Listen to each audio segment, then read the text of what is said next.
No, not really.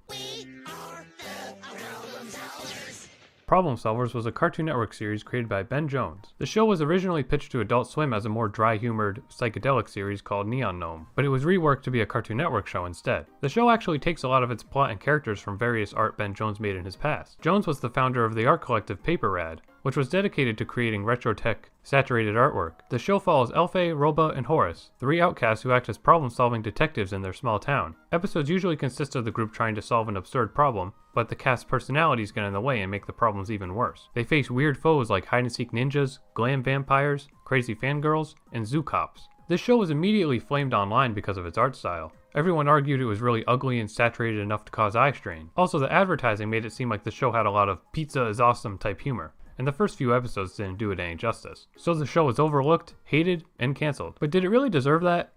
I don't think so. Back when the show aired, I was a huge fan of it, probably partly because of the hate it got. I wanted to support it because it was a cartoon, and cartoons take work. No matter how insane this series was, it still took effort and passion to make it. I usually don't heavily dislike anything unless it's like outright evil and harming others or being offensive, though I've rewatched this show recently and have some new thoughts about it. I still personally don't find the style bad, and I think it's really unique aesthetically and lends itself to the show's crazy writing. But that's the real star of the show, the writing. Admittedly, the early episodes are pretty terrible. They have like no pacing or consistent character at all, but right around about episode 8, the writing gets a lot better. The episodes are still insane, but they're paced in a proper way that makes the insanity feel grounded. Sort of like regular show or Adventure Time. As the show goes on, it becomes more character driven, and the ways the main cast interacts are very funny. I think just maybe at the start the writers tried too hard to make it kid friendly, and all the jokes with pizza and farts isn't really what they wanted, it's what they thought the network wanted. Each new episode is better than the previous, and the final 8 episodes that didn't even air on TV are the best ones. You actually can't legally watch those episodes anywhere anymore. But in this season, they gave the show a minor redesign and made an effort to tone down the saturation and flashiness. And there's a bit more dynamic animation overall too.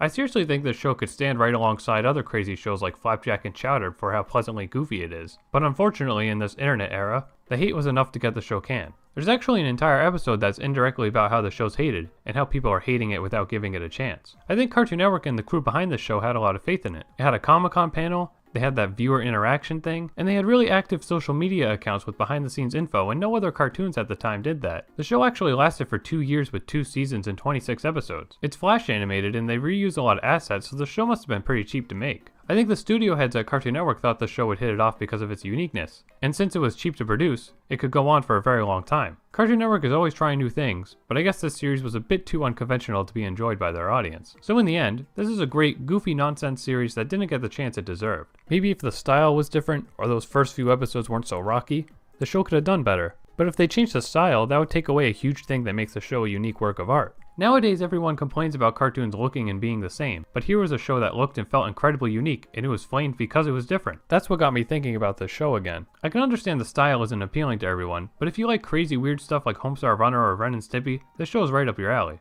You can buy the series on some streaming sites, though the last 8 unaired episodes aren't legally accessible, despite being the best ones. I hope you check it out if you're interested. Thanks for watching.